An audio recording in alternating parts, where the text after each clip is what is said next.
Ika-74 na kabanata, sa pagpapatuloy. Seryosong sinabi ni Bing Baek na huwag kang mag-alala, ipinapangako kung hindi ako magkakamali sa susunod. Napailing naman ng ulo si Ryo na sinabi niya na may dahilan ba kung bakit mo dapat. Dagdag pa niya na kakaiba. Hindi ko alam kung bakit ka tumalon, pero gusto kong marinig ang dahilan kung bakit mo ako kinamuhian agad nang magkakilala tayo. Itinaas niya ang kanyang kamay na sinabi na dahil kinuha mo ang isang bagay na hindi na maibabalik sa akin. Napaturo siya sa kanyang sarili na sinabi na ako, kailan? Ano ibig mong sabihin? Napahawak siya sa baba na napapaisip niyang sinabi na talagang kakaiba ito. Medyo nakakahiya, dahil hindi ko alam kung ano ang hindi pagkakaintindihan. Habang nakatingin sa kanya si Bing Baek, nagtataka siyang sinabi sa isip na bakit? Hindi ko talaga mabasa ang isip ng taong ito. Nakikita niya ang kalooban ni Ryo na normal lang na sinabi pa sa isip ni Bing Baek na ang kulay ng mukha niya, kilos, ekspresyon. Pati na ang boses. Sa kabila ng lahat ng iyon, hindi siya pakiramdam na parang isang simpleng puting papel. Napasabi pa si Ryo na kahit anong tingin ko, hindi ba ako ang nasaktan?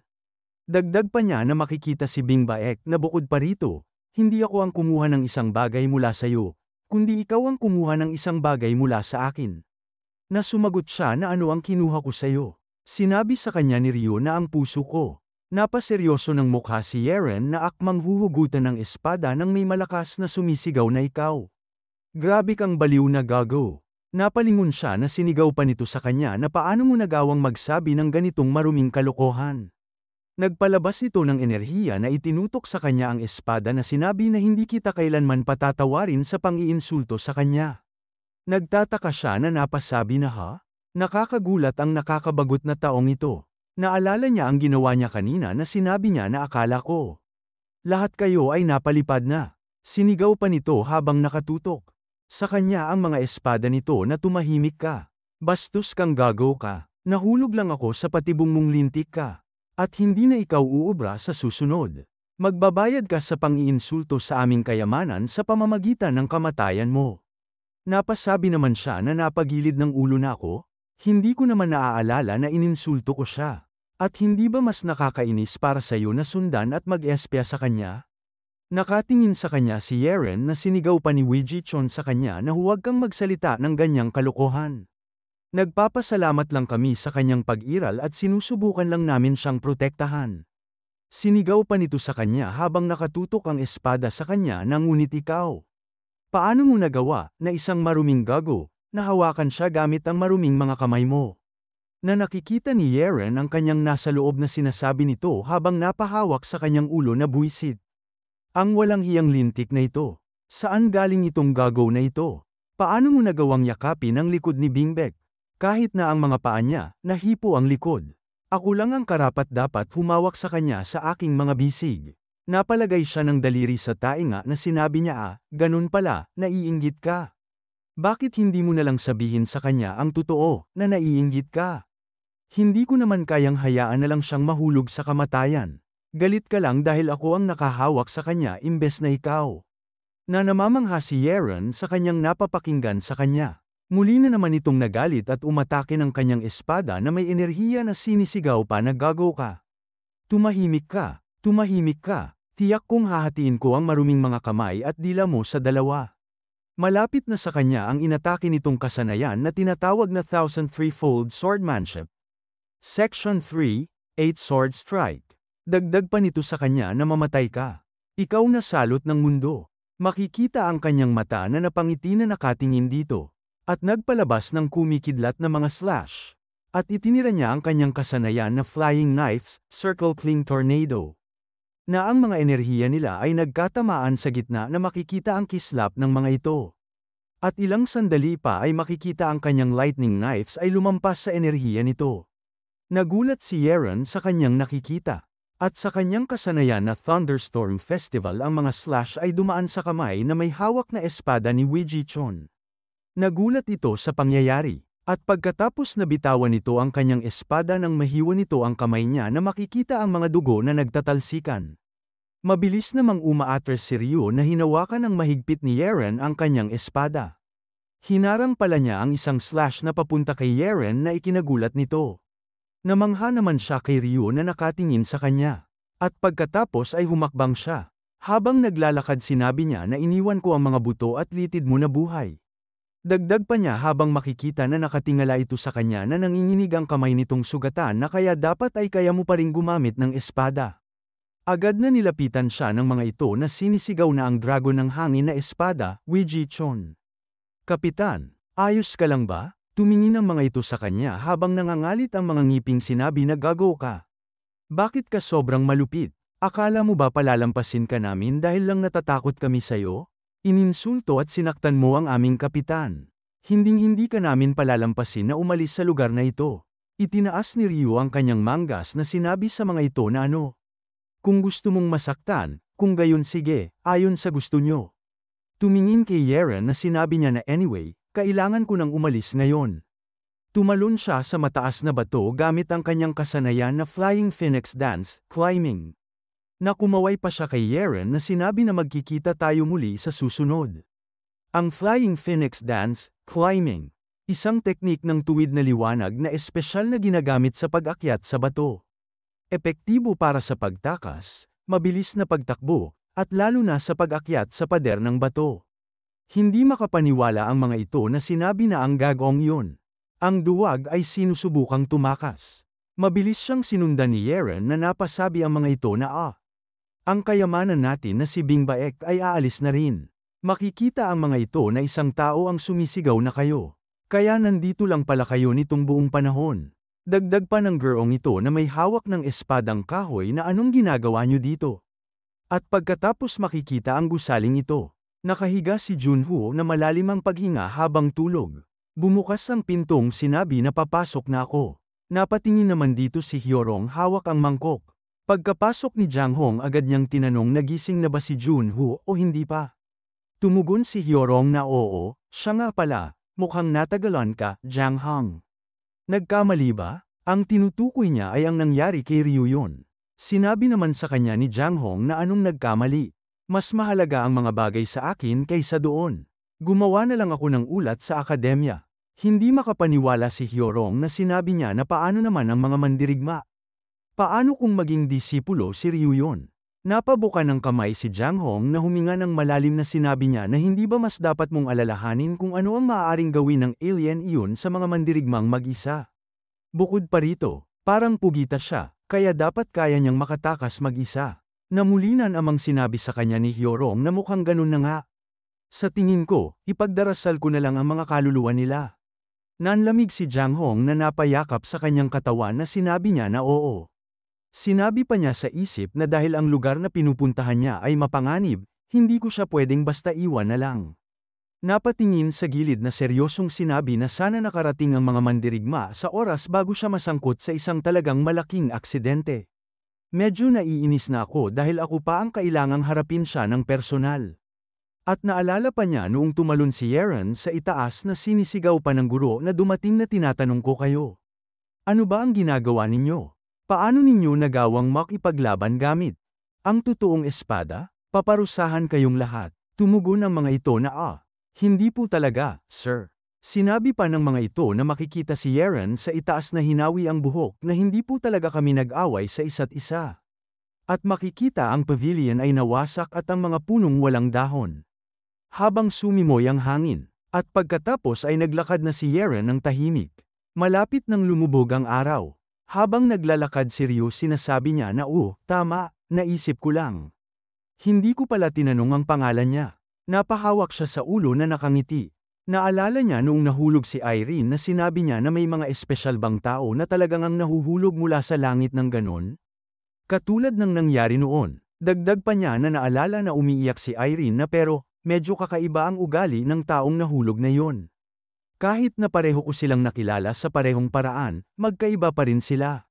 Sinabi pa niya habang nakaharap sa papalubog na araw na nakakagulat ito, malakas pa rin ang tibok ng puso ko. At dito na po nagtatapos ang ika-74 na kabanata.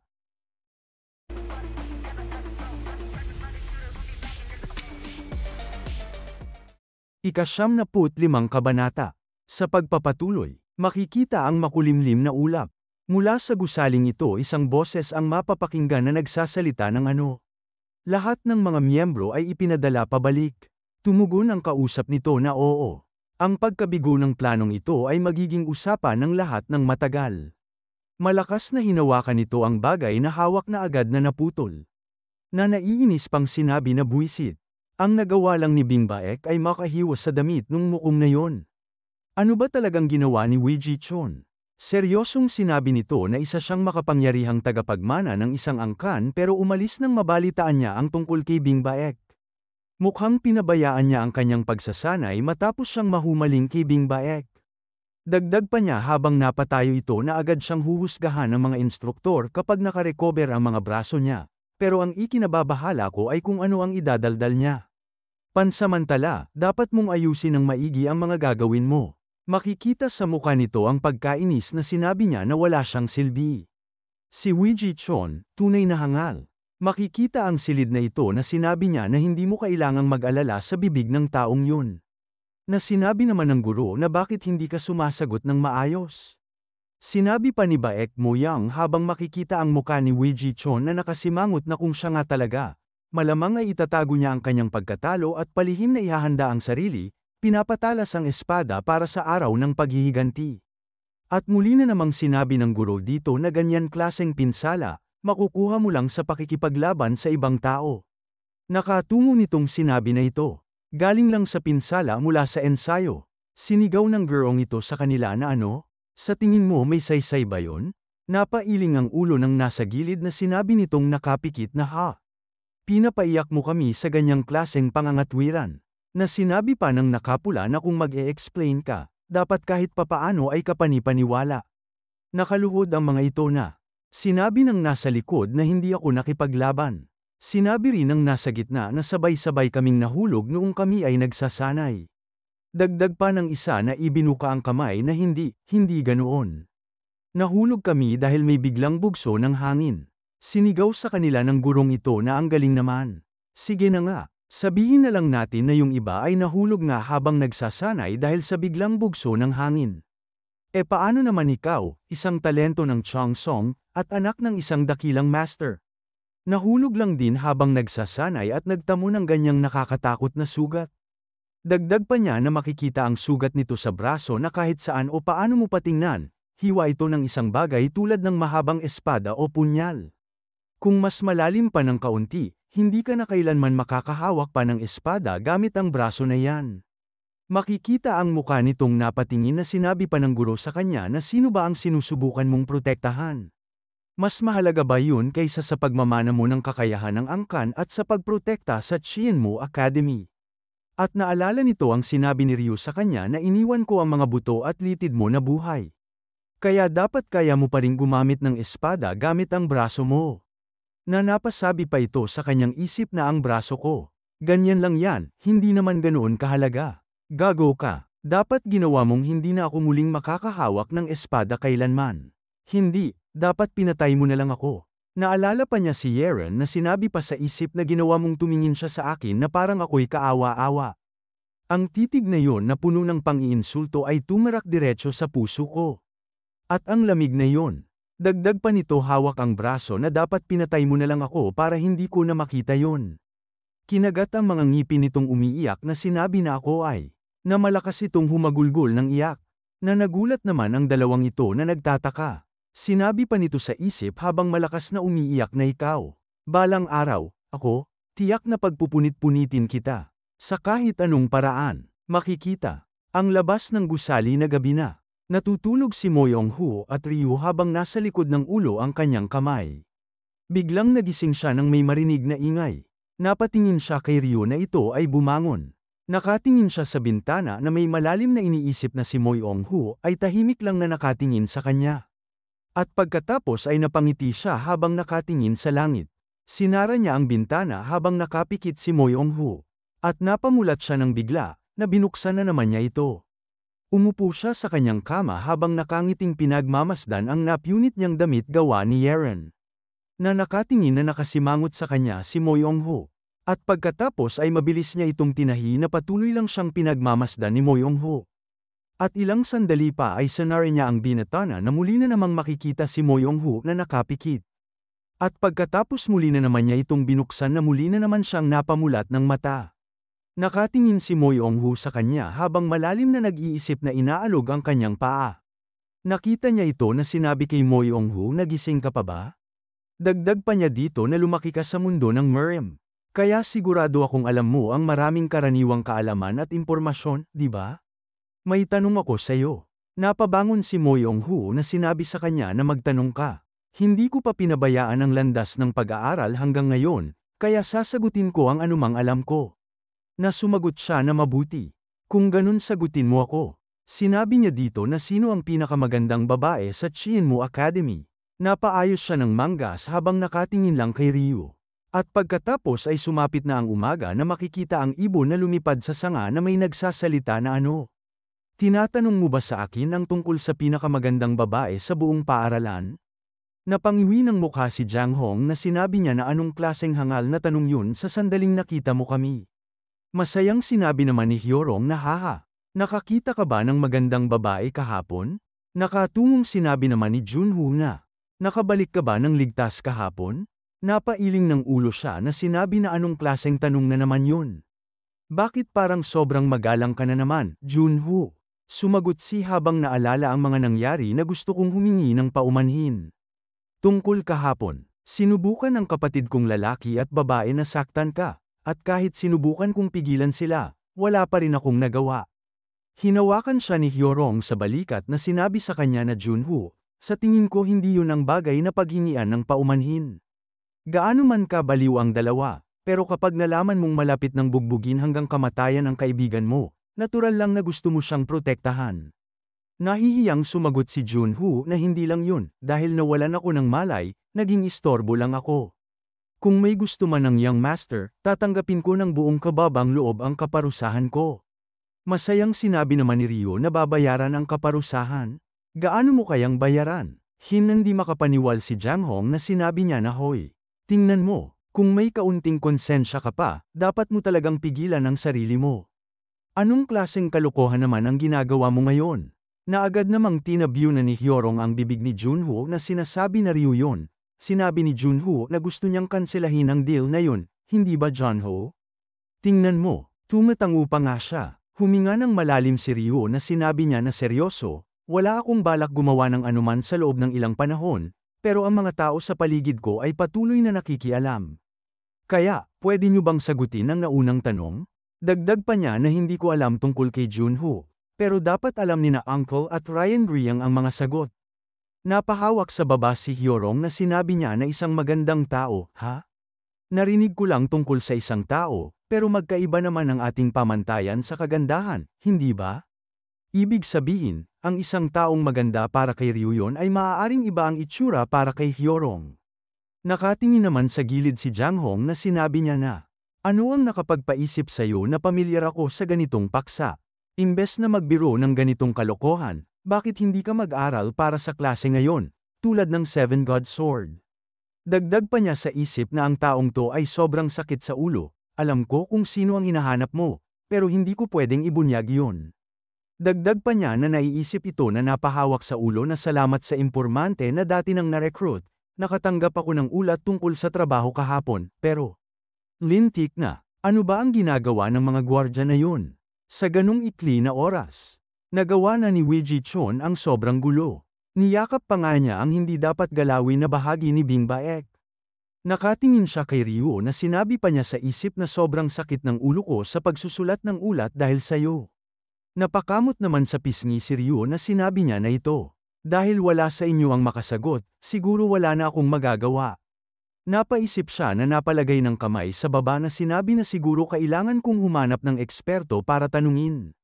Na naiinis naman sa kanya si Jang Hong na sinabi sa isip na dahil wala ka namang magagawa. Tigilan mo na lang yan, gago. At pagkatapos makikita ang silid na ito. At ang mga larawan ng mga babae sa silid na may nagsasalita na natutuwa akong makita kang muli. Pinagpapaawisan nitong nakatingin sa kanya na sinabi pa na pagdating sa kagandahan, kami ang pinakamahusay na eksperto na pwede mong lapitan. May ipinakitang papel siya na sinabi pa na mabuti naman. Kung sasang-ayon ka sa mga kondisyon na inilahad ko kanina, pwede mo itong gamitin bilang patunay ng transaksyon. Nakatingin dito si Tabachoy na sinabi nito na nauunawaan ko. Inaabangan ko na ang muling pagsasama ng ating maliit na love club. Habang nagsusulat naman ang dalawa, binulong ni Junho kay Hyorong na hindi ba't sobrang kakaiba nito. Sumagot siya na kakaiba talaga ang lahat sa paligid ni Ryuyon. Napadpad lang ako dito sa kuryusidad, pero pwede namang sumali si Junho sa ibang club kung gusto mo. Sinabi pa ni Junho na hindi. Wala pa nga akong nagawang tulong kahapon. At tingnan mo, tinutulungan pa nga ni Uncle Jang isulat ang mga sagot. Seryoso itong nagsusulat na sinabi niya sa isip na hindi yan ang kaso, gago. Nadagdag pa niya na peste. Hindi ako nag-sign up para asikasuhin ang mga gago na to. Sinabi ni Ryo na bueno, mukhang may problema ka na kailangang ayusin muna bago magplano para sa hinaharap, hindi ba? Napabulong naman ang mga ito nang maramdaman nila ang napakatinding enerhiya mula sa likod ng pintuan. Na sinabi ni Jang Hong na isang murderous aura, na napabulong din si Hyorong na oras na ba para maging marumi ang kanilang mga kamay? Napasabi naman si Junho na ano? Napalingon sila sa likod na sinabi ng nakapula na ano ba ang nangyari ngayon. Napasabi naman si Ryo na mukhang may problema ka. Anong klaseng galit ba ang dala ng taong nasa labas para magbigay ng ganitong nakamamatay na aura? Nagkatinginan ng dalawa na sinabi ng isa na may humawak kay Bingbaek? Dagdag pa ng isa na napakaraming bagay na kailangang isaalang-alang, kaya hindi ako sigurado. Kailangan ko na ring umalis bago masira ang gusali ng club na ito. Isang malakas na pagtadyak sa pintuan ng isang tao na naglalabas ng napakatinding enerhiya. Ito pala ay ang kasamahan ni Yeren na itinutok ang espada na sinigaw na kayong mga gago na pervert. Sino sa inyo ang naglakas loob humawak kay Bingbaek? Kung aamin kayo ngayon, siya lang ang papatayin ko. At dito na po nagtatapos ang ika-75 kabanata.